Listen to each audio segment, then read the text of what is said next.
Bonjour à tous. Aujourd'hui, j'ai envie de parler d'un sujet très populaire dans la spiritualité, les flammes jumelles. Je voudrais d'abord préciser quelque chose d'important. Je ne cherche pas à convaincre tout le monde ni à imposer une vérité. Je partage simplement mon expérience et la compréhension que j'ai aujourd'hui. Chacun est libre de ses croyances et de son chemin. Si je fais cette vidéo, c'est simplement pour partager mon témoignage et le chemin que j'ai parcouru. Beaucoup de personnes pensent que le concept de flamme jumelle est une vérité spirituelle ancienne. Mais en réalité, la version que nous connaissons aujourd'hui vient surtout du mouvement New Age. L'idée qu'une âme serait coupée en deux apparaît déjà dans un mythe philosophique grec raconté par le philosophe Platon dans son ouvrage Le Banquet. Dans ce texte, il explique que les humains auraient été autrefois des êtres complets, puis séparés en deux, et que chaque moitié chercherait sa moitié perdue. Mais il faut comprendre que c'est un mythe philosophique, une façon d'expliquer l'amour et l'attirance. Ce n'est pas une vérité religieuse ni biblique, tout comme l'idée que Marie-Madeleine et Jésus-Christ auraient été des flammes jumelles. Marie-Madeleine était une disciple de Jésus, un témoin de sa résurrection. C'est une fiction, c'est pas une source historique, aucun passage ne parle d'une relation amoureuse entre eux. C'est un enseignement ésotérique récent, pas de la Bible. Les textes bibliques ne parlent que d'une relation d'une disciple et du maître spirituel. Pendant longtemps, moi aussi j'ai cru que certaines relations avaient une signification cosmique, qu'elles étaient orchestrées par l'univers. On a même dit que j'étais dans une relation de flammes jumelles. Au début, je n'y croyais pas vraiment, mais à force de rencontrer des praticiennes du New Age qui me confirmaient la même chose, j'ai fini par y croire. J'ai vécu toutes les étapes dont on parle dans ce parcours, les allers-retours, les séparations, les retrouvailles, une relation très instable qui a duré longtemps. Pendant toutes ces années, j'ai ressenti une connexion très forte avec cette personne. Il y avait une grande alchimie, une attirance intense, quelque chose de difficile à expliquer. C'est aussi pour ça que j'ai fini par croire que c'était quelque chose de spirituel, que cette relation avait une signification particulière. Je me suis dit que c'était une relation miroir, une mission spirituelle guidée par l'univers. Mais aujourd'hui, avec mon chemin de foi et ma préparation au baptême, j'ai pris beaucoup de recul. Je me suis détachée des pratiques du New Age, de l'ésotérisme, du spiritisme et de tout ce qui s'en rapproche. Je ne crois plus que les âmes soient coupées en deux, ni que nous devions absolument retrouver une moitié. Je crois que Dieu nous crée entiers et pas à moitié. Et je vois cette relation non pas comme une flamme jumelle, mais comme un chemin que Dieu a utilisé pour me faire évoluer. Parfois, ce que nous appelons une connexion d'âme est simplement une relation qui vient réveiller nos blessures pour que nous puissions les guérir et grandir intérieurement. Ce qui me dérange dans le concept de flamme jumelle, c'est que certaines personnes restent enfermées dans des relations très douloureuses en se disant « c'est ma flamme jumelle », même lorsque la relation devient toxique ou destructrice. Mais je ne crois pas que Dieu veuille que nous restions dans la souffrance, la confusion ou la dépendance. Dieu nous appelle plutôt à la paix, à la liberté et à la vérité. Dans la Bible, l'être humain n'est pas décrit comme une moitié d'âme. Au contraire, Dieu crée chaque personne entière. Notre identité, notre complétude viennent de lui. Dans la Genèse, il est écrit que Dieu crée l'homme à son image. Cela signifie que nous possédons déjà une unité et une dignité complète. Être créé à l'image de Dieu, ce n'est pas être parfait, mais c'est recevoir de lui une conscience. Avoir la capacité de se remettre en question, de réfléchir à nos actes et d'assumer nos choix. Avoir la faculté de choisir librement, d'aimer volontairement et d'agir moralement. D'avoir une mémoire pour se souvenir et apprendre. Et d'avoir une intelligence pour raisonner, comprendre, créer et discerner le bien du mal.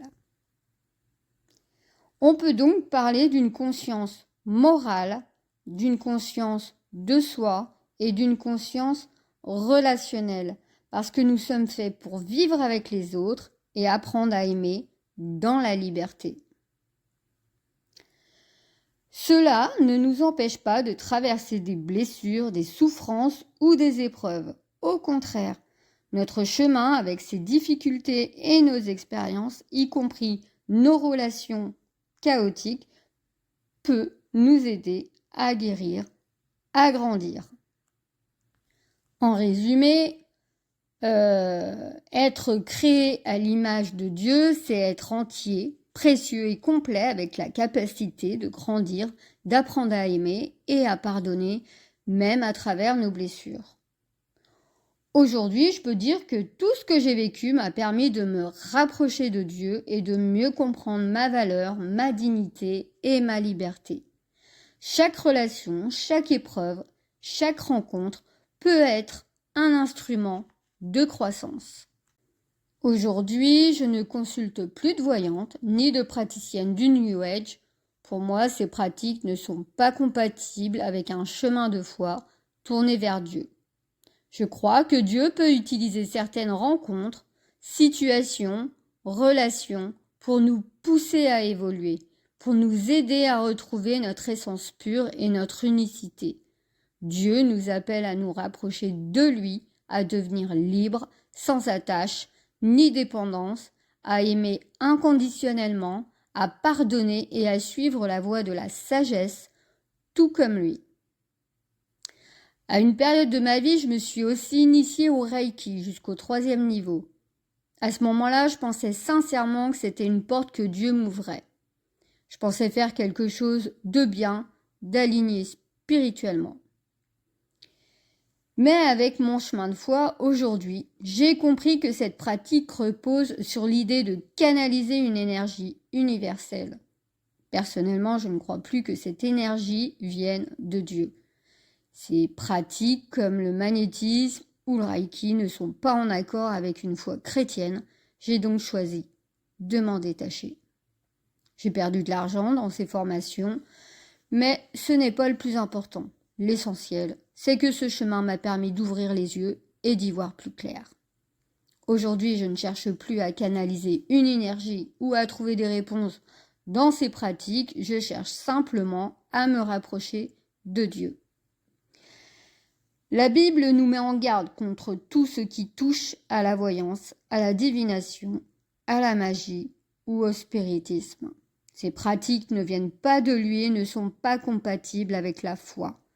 La seule voie que Dieu nous donne pour chercher la vérité et recevoir guidance, c'est la prière.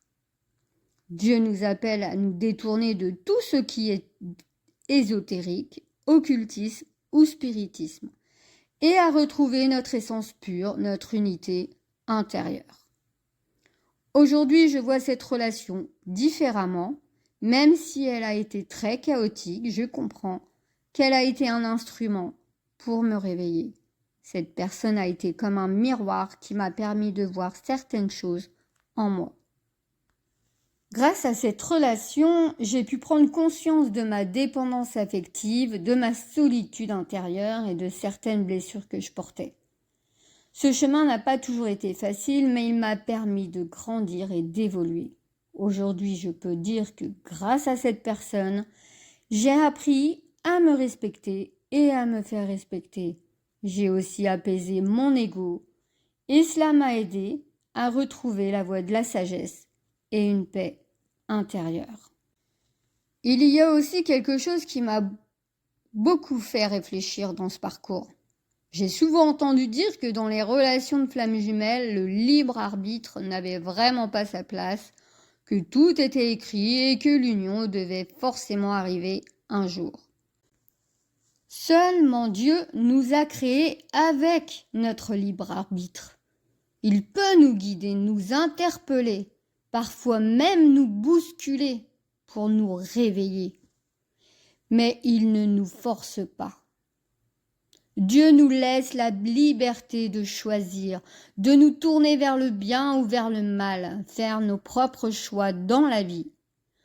Pour moi, c'est justement ça qui donne un sens à notre chemin. Cette liberté. Parce que si Dieu ne nous laissait pas notre libre arbitre, nous serions manipulés comme des marionnettes. Tout serait contrôlé d'avance, il n'y aurait plus de mal sur terre, plus de guerre, plus de souffrance. C'est cette liberté qui rend nos vies réelles, significatives et humaines. Dieu nous a créés libres et c'est à nous de choisir notre chemin. Pour moi, les flammes jumelles ne sont qu'un concept du New Age, une étiquette, ce n'est pas une vérité biblique. Jésus et Marie-Madeleine n'avaient pas de relation, c'est pas écrit dans la Bible. Jésus avait simplement une mission sur terre et rien d'autre.